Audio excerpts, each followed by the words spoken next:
ang ating Panginoon. Baka kayo po ay busy pa sa inyong mga trabaho. Okay? O baka kayo ay sa inyong mga negosyo. Gusto niyo pang magpayaman, kulang pa ang uh, inyong mga material things.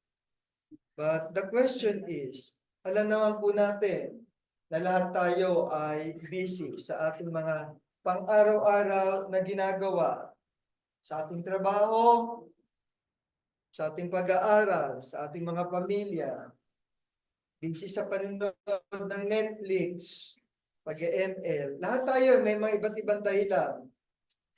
But only few of ours probably are preparing for the coming of our Lord. Maring ilan sa atin ay hindi pa handa upang harapin ang ating pagdating ng ating Panginoon. But regardless of our hectic schedule, regardless kung sino ka ngayon, how good and moral we are, kahit ano pa yung achievement mo sa mga pagkakataong ito, kahit ano pa na mayroon ka, no matter how successful you are, isa lang ang aking pong sasabihin. We will each go to meet our Creator. Baka nga yung iba natakot pumasok ngayon, umatin sa sambahan ngayon, natatakot sa bagyo. Walang dapat humadlang sa ating pagsamba sa ating Panginoon. Ano kaya kung totoo yung sinasabi o yung bali-balita na may kinalaman dun sa tinatawag nating global war? Baka bukas makalawa, bigla na itong mangyari. O big one na tinatawag natin. Big one, kung may katotohanan man ito, okay, tungkol sa issue na ito, yung ating mga nangyayaring mga global or climate change,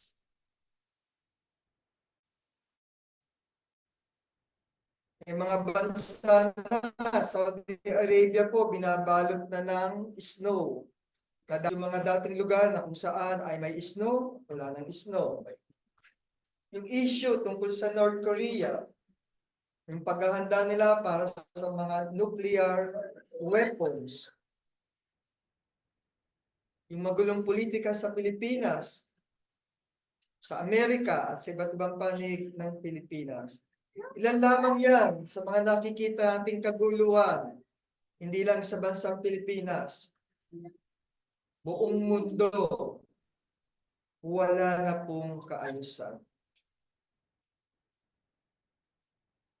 Kung kaya muli ako nagpapaalala, are we ready to meet our Creator? What we are now, what we do now, and what we believe now, after all this outcome, ang lagi lamang po nating aalalahanin at iisipin is the divine appointment. Mayroon tayong tinatawag na pakikipagpulong sa ating Panginoon. Ito yung tinatawag nating predestined appointment na hindi natin pwedeng iwasan. Hindi natin po pwedeng talikuran at hindi natin alam kung kailan ito darating. Ito yung tinatawag nating kamatayan at ang ating judgment. Dalawa ang sinisiguro natin na kung saan ay mangyayari sa buhay ng bawat isa sa atin.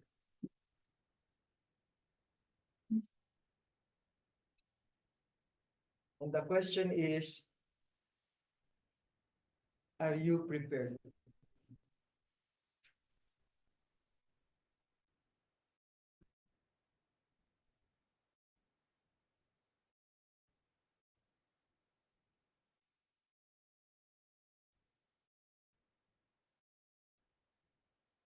Darating at darating ang pagkakataon at ang oras na kung saan ang paano itinakda sa mga tao ay ang paghukom.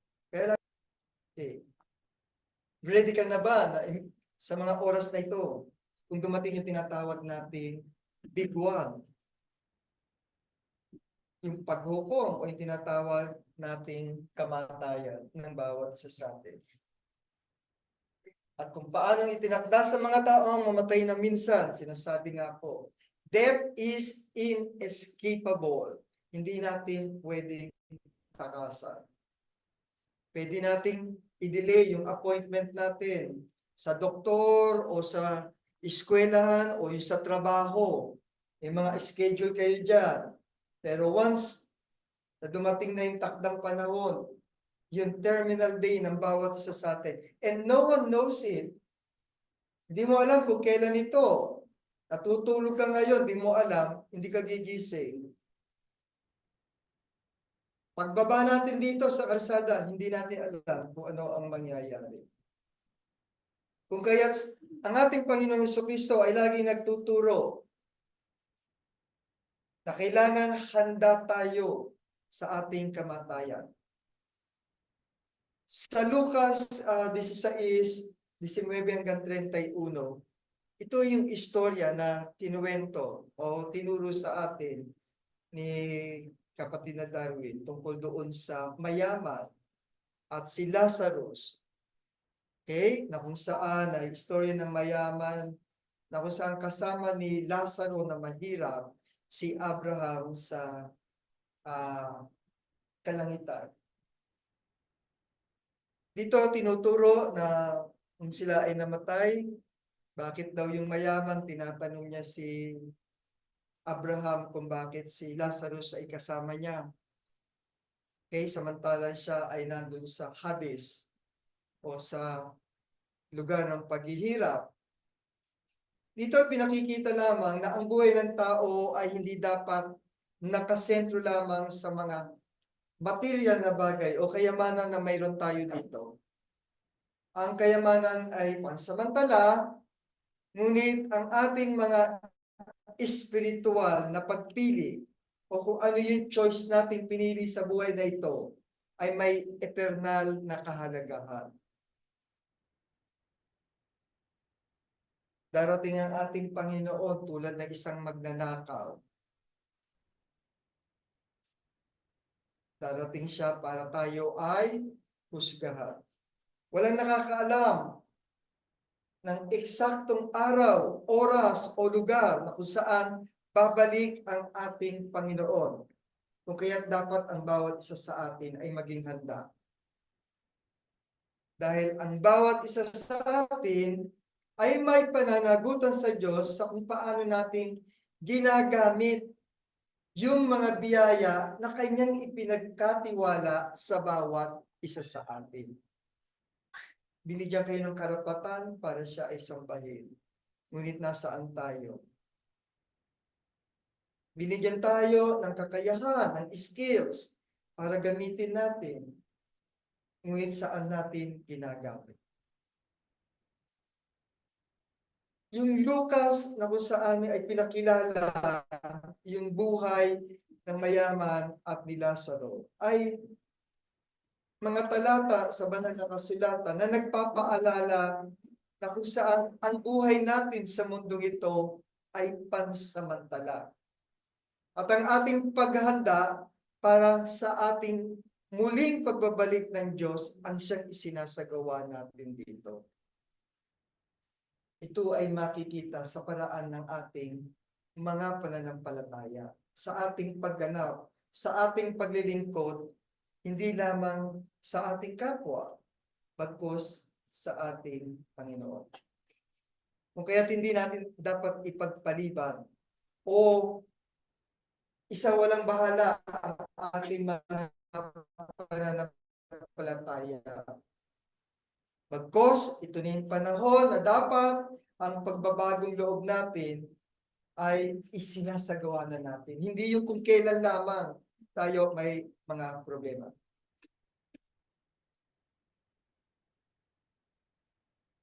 Sa Romans 6:23 sinasabi, sapagkat ang kabayaran ng kasalanan ay kamatayan, datapwat ang kaloob ng walang bayad ng Diyos ay buhay na walang hanggan kay Kristo Jesus. Ang dami pa sa atin sa ngayon, nabubuhay pa rin sa kamunduhan. Marami priority, yung mga kaganapan na mayroon tayo sa buhay. Bakit hindi natin ma-give up yung mga material wants, needs natin sa buhay? Yung ating iba-ibang mga priority sa ating buhay na ito.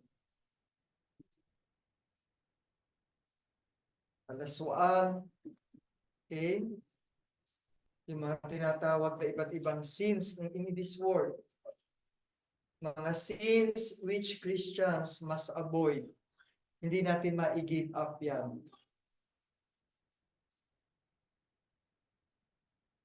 At sa ating kamatayan, kung saan at walang anumang nilalang na hindi nahahayag sa kanyang paningin, maitatago natin ang ating mga kasalanan sa mga tao, ang ating kahinaan, ang ating pakikipagkasal sa ating kamunduhang ito.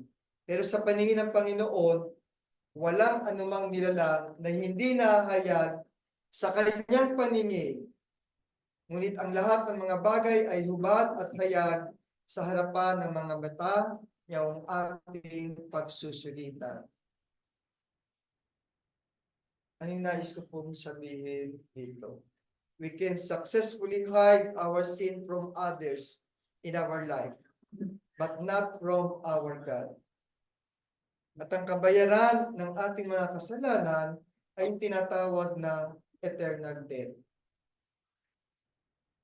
Bawat isa sa atin ay huhusgahan ng ating Panginoon. At ang ating maghuhusga ay hindi biro-biro.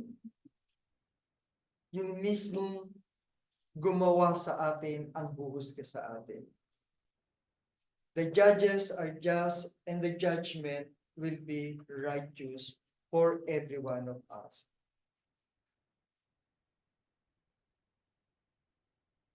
Yung pagdating ng ating Panginoon ay hindi kakaiba sa bawat isa sa atin. Lalo tayong mga Kristiyano dito, tayong mga believers, tayong mga nananampalataya.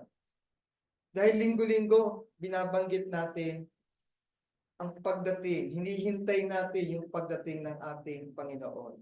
Pero dun sa mga unbeliever, it will be a terrible day for them. Bakit kamo?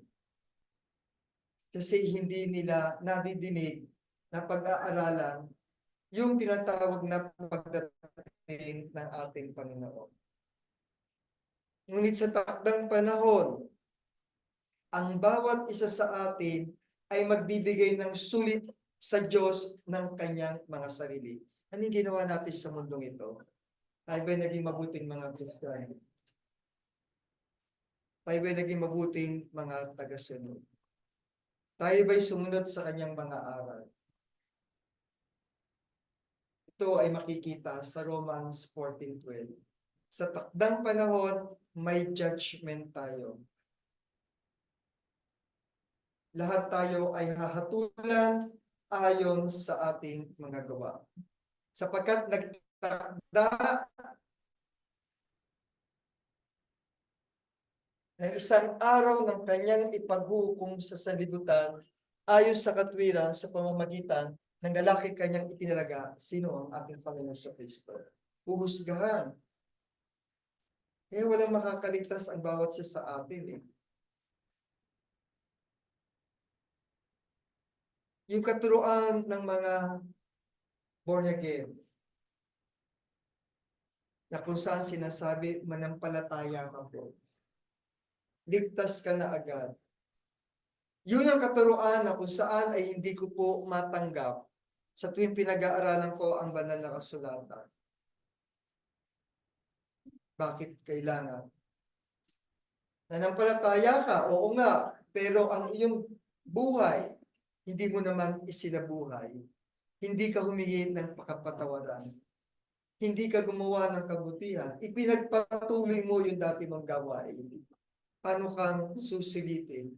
Paano kang huhukuman?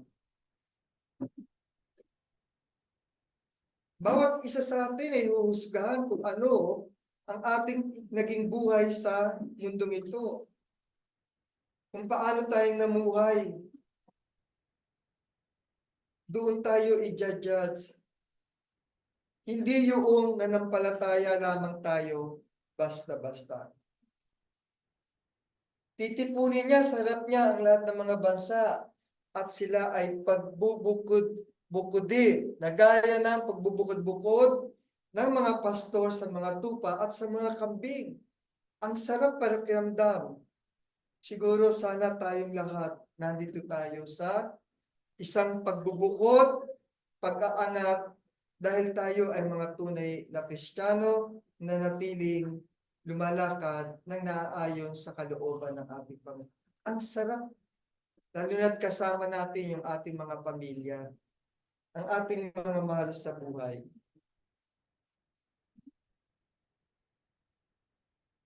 Sa judgment, na kung saan, sapagkat tayong lahat ay kinakailangan mahayag sa harapan ng hukuman ni Kristo. Haharap tayo eh.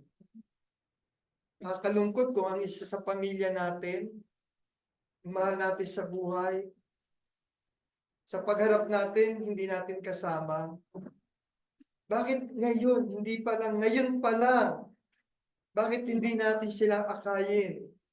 Pabalik.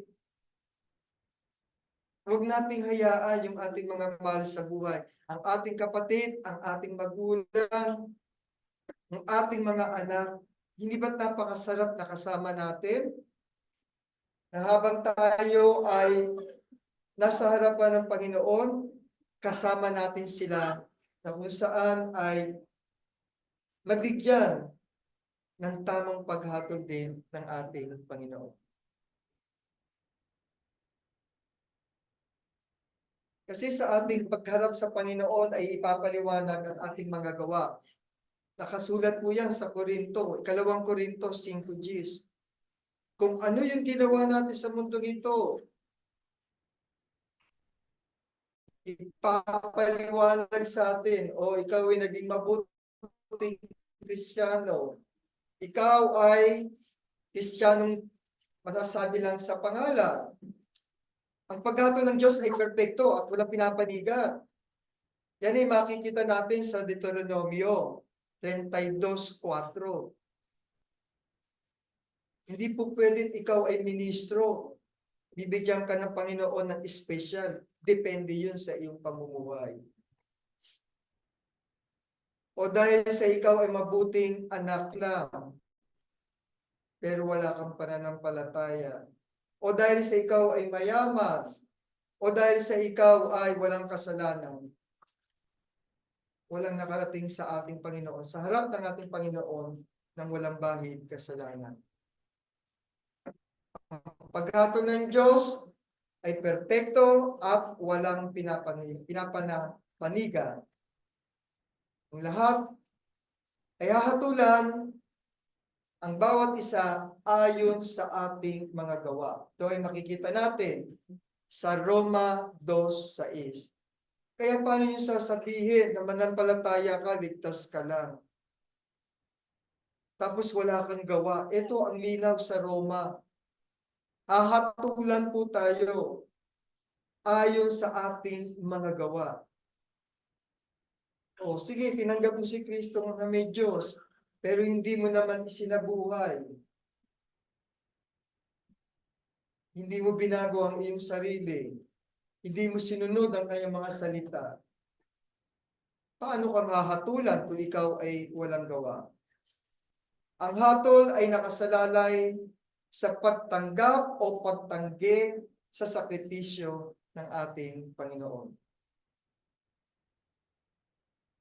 At sino itong mga dapat nating paalalahanan sa panahon na kung saan ay nalalapit na ang ating pagharap sa ating Panginoon? The unbelievers and the believers as well. Sabi po sa Lucas 12:47 at 48, tatapat ang hindi nakakaalam at gumagawa ng mga bagay na karapat-dapat sa mga palo ay papaluin ng kaunti, at sa sino mang binigyan ng marami ay marami ang hihingin sa kanya. At sa sino mang pinagkatiwalaan ng marami ay lalo ng marami ang hihingin sa kanya. Sapagkat tayong lahat ay kinakailangang mahayag sa harapan ng hukuman ni Kristo. Ligtas tayo. Unbelievers. Ang yaong aliping nakakaalam ng kalooban ng kanyang Panginoon at hindi naghanda, tayo po yun siguro, o yung mga unbelievers na ayaw tumanggap sa totoong tunay na aral ng Panginoon. Yung dinededma, sila yung mga patuloy na tinatanggi yung totoong aral o yung mga nagtuturo. Okay? Sila yung mga nakaalam ng kalooban ng kanyang Panginoon at hindi naghahanda at hindi gumagawa ng alisunod sa kanyang kalooban. Hindi ba't marami tayong mga tao na nakikita ngayon, kahit na ipakilala mo ang ating Panginoon sa iba't ibang kaparaanan, ayoko. May mga okay? Na tinatanggi ang existence of our God. Okay? Ayan na, tinuturo na, ayan na ang ating tagapagligtas, pero hindi pa rin sila. Sila yung mga tinatawag na mga unbelievers. Ito rin yung mga tao na kung saan ay dapat sumunod pero ayaw namang gawin. Maaaring ito yung ilang mga kapatiran na kung saan ay inililigaw yung ilang katotohanan sa mga itinuturo. Sila yung mga dapat nating mga paalala. Pero nasasaad sa Bible, hindi lamang ang mga unbelievers, pati na rin po ang mga believers ay kailangan nating paulit-ulit na paalalahanan. Sapagkat tayong lahat ay kinakailangang mahayag sa harapan ng hukuman ni Kristo upang tumanggap ang bawat isa sa mga bagay na ginawa sa pamamagitan ng katawan. Naniniwala tayo na malapit na ang pagdating ng ating Panginoon. Ngunit ang iba sa atin ay hindi naghahanda. Saka na ako sasamba. Matagal pa naman yan, tagal-tagal nang sinasabi ang pagdating ng Panginoon. Nakakalungkot po. Yung mga tinatawag na procrastinations, okay, or delay tactics. Hindi pa ako ready po. Ayaw pa magpabautismo. Ayaw makinig ng mga salita. Teka, titignan ko muna yung katuruan sa ibang religion. Sige, titingin ako, dadalo ko sa inyo. Titignan ko muna yung kabila. Kung sino yung mas marami akong kakilala, doon ako. Hindi yun doon sa tunay na aral. Kung naniniwala sila may Panginoon, may Diyos na tagapagligtas. Teka, sandali, hindi ako masaya sa inyo. Those are believers na kulang pa. So ano ang dapat nating maging paghahanda sa ating pagharap sa ating Panginoon? Sa final judgment natin o sa huling paghatol, ito ay mangyayari sa wakas ng panahon. Kung saan hatulan ni Kristo lahat ng mga tao, buhay man o patay. Nakikita natin po ito sa Mateo 25:31 hanggang 46. Ang hatol para sa mga mananampalataya at sa mga hindi mananampalataya. Kung kaya't ano ang dapat nating ihanda bilang preparasyon bago natin harapin ang ating Panginoon. Patuloy na pinapaalala sa atin, yung tinatawag na gift of life. Ano yung gift of life? Yung salvation. Yung salvation, the way of salvation. Lagi natin tinuturo yan. Lagi yan binabanggit ng ilang mga tagapagturo. Yung tinatawag na believe, repent, and baptize. Kasama yan sa ating turo. Paulit-ulit. At kailangan sinabi, manampalataya ka sa Panginoong Hesus at maliligtas ka. Ito yung masakit na ginagamit ng mga born again. Na kung saan ay paulit-ulit na sinasabi na sa pamamagitan lang daw ng pananampalataya ay maliligtas sila. Pero sa atin, hindi sapat ang tinuturo. Kailangan ang isang pananampalataya ay may gawa. Ang pananampalatayang walang gawa ay bao. Ang pananampalatayang walang gawa, walang baysihan para tayo ay hatulan. At sinabi sa kanila ni Pedro, mangagsisi kayo at magbautismo. Saka na, Brother Nelson, ang bautismo. Hindi pa po ako completely committed. Ang bawat isa sa inyo sa pangalan ni Jesucristo sa ikapagpapatawad ng inyong mga kasalanan. Paano mong ililibing yung iyong mga kasalanan? Isang paraan ng paglilibing ng ating mga kasalanan at pagtalikod sa ating kasalanan ay ang bautismo. Okay? Para sa ikapagpapatawad ng inyong mga kasalanan at tatanggapin ninyo ang kaloob ng Espiritu Santo. So paano tayo mapupuspos kung sa iyo lumalaban pa yung loob mo para ihanda ang sarili mo? Dahil wala ka pang total surrender of yourself.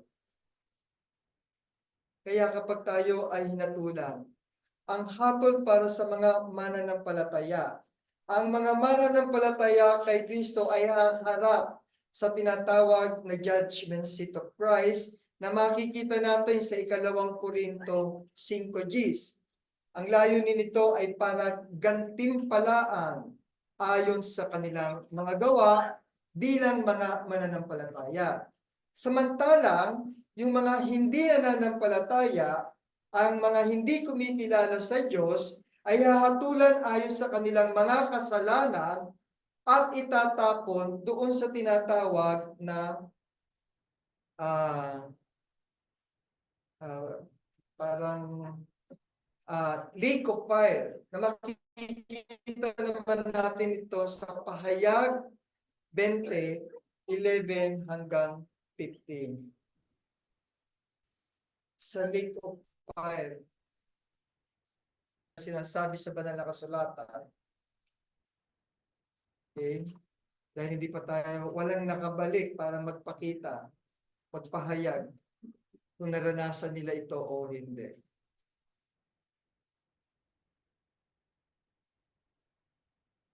Kaya nga mga kapatid, it is our choice.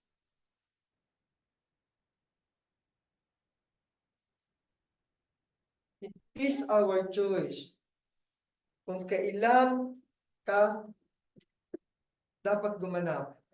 Maaaring ngayon, bukas, o sa susunod na hanggang sa makalimutan mo na. Kailan mo ihahanda ang iyong sarili sa pagganap sa iyo, sa atin sa Panginoon? Sabi nga sa Colossians 1:21 hanggang 22. At kayo ng nakaraang panahon ay nangaghihiwalay at mga kaaway sa inyong pagtalikuran yung mga kasalanan. Gayunmay, pinakipagkasundo niya ngayon sa katawan ng kanyang laman sa pamamagitan ng kamatayan upang kayo iharap ng mga banal at walang dungis at walang kapintasan sa harap. Baka abutan tayo ng pagdating ng panahon na kung saan dadating ang Panginoon na tayo hindi pa handa dahil sa ating pagdidelay. Ito yung tamang paraan, tamang panahon na magsisi at manampalataya. Ang oras ng pagsisisi ay ngayon na. Dahil pagkatapos ng ating kamatayan, the moment we die, ay wala na tayong pagkakataon na bigkasin yung ating mga pagsisisi. Makikita yan sa 2 Pedro 3:9. Mamuhay tayo ng may mga katwiran. Subukan nating sumunod sa ating Panginoon at gawin ang kanyang kalooban bilang tugon sa kanyang pagmamahal sa bawat isa sa atin. Dapat tayong magpatuloy sa pag-asa na kung saan ang mga mananampalataya kay Kristo ay hindi dapat matakot kung ano yung ihahatol sa atin. Kaya nga lagi ko tinatanong po are you ready to face our Creator? Dahil kapag tunay kang mananampalataya, hindi ka matatakot. Dahil naniniwala tayo, ligtas tayo. Ligtas tayo sa kanyang pag-ibig. Kung kaya ang tinatawag natin biblical judgment, yung akin pong nilagay dito, ay isang paalaala ng ating mga responsibilidad na dapat ang bawat isa sa atin ay mamuhay ayon sa kalooban ng ating Panginoon. The day of the Lord is so close na halos nakikita na natin. Napapansin na nandiyan na po. Ngunit hindi natin alam kung kailan dadating. We must continue to worship our God. Tayo, na kung saan ay dapat tayong magpaalala sa bawat isa sa atin. Kapatid, nanlalamig ka. Kapatid, baka kailangan mo ng paalala. Kapatid, baka mali ang iyong sinusunod na mga pananampalataya. Kaya bilang imbitasyon sa lahat na wala pa sa ating bakura ng ating Panginoon, kailan nyo tatanggapin ang ating Panginoon? Kailan nyo ipapahayag ang inyong mga pananampalataya? Oo, God provide us in our day-to-day lives the opportunity na kung saan ay mabuhay tayo. Pero hinihingi niya na maging handa tayo sa pagharap sa Kanya ng buong puso bilang pangunahing prioridad ng ating mga buhay. Kailangan nating ihanda ang ating mga puso at isipan nang sa gayon ay maranasan natin ang presensya ng Diyos at marinig ang kanyang mga tinig. Tanging ang Diyos lang ang nakakaalam kung kailan ang kanyang tamang pagbabalik. At tayo ay hindi makaka-escape. Sabi nga ng ating Panginoon bilang pangwakas, ang sumasampalataya sa anak ay may buhay na walang hanggan, ngunit ang hindi sumusunod sa anak ay hindi nakakakita ng buhay, kundi ang puot ng Diyos ay mananatili sa kanya. Ito'y panawagan, ito'y paalala para sa ilang mga kapatiran na naliligaw ng landas, sa mga kapatiran na wala pa sa ating bakura ng ating Panginoon. Tanungin niyo ang inyong mga sarili. Are you ready to face and meet our God soon? Ihanda po ninyo ang ating mga sarili sa pagtanggap. Tayo ba ay karapat dapat na tumatanggap ng dulang ng Panginoon kung tayo ay sumusunod sa kanyang mga turo at question again, are we ready to meet anytime ang ating Panginoon kung ano man ang mangyari sa atin? Sana po ay maging handa ang bawat isa sa atin na sa araw-araw na pamumuhay natin, magulo ang buhay na tinatahak natin. Sana'y manatili tayong kumakapit at umaasa na tanging ang Diyos lamang ang ating gabay at patnubay na dapat nating kapitan at ihanda natin ang ating mga sarili sa takdang paghukom. Magandang umaga po sa inyo lahat. Thank you. Amen.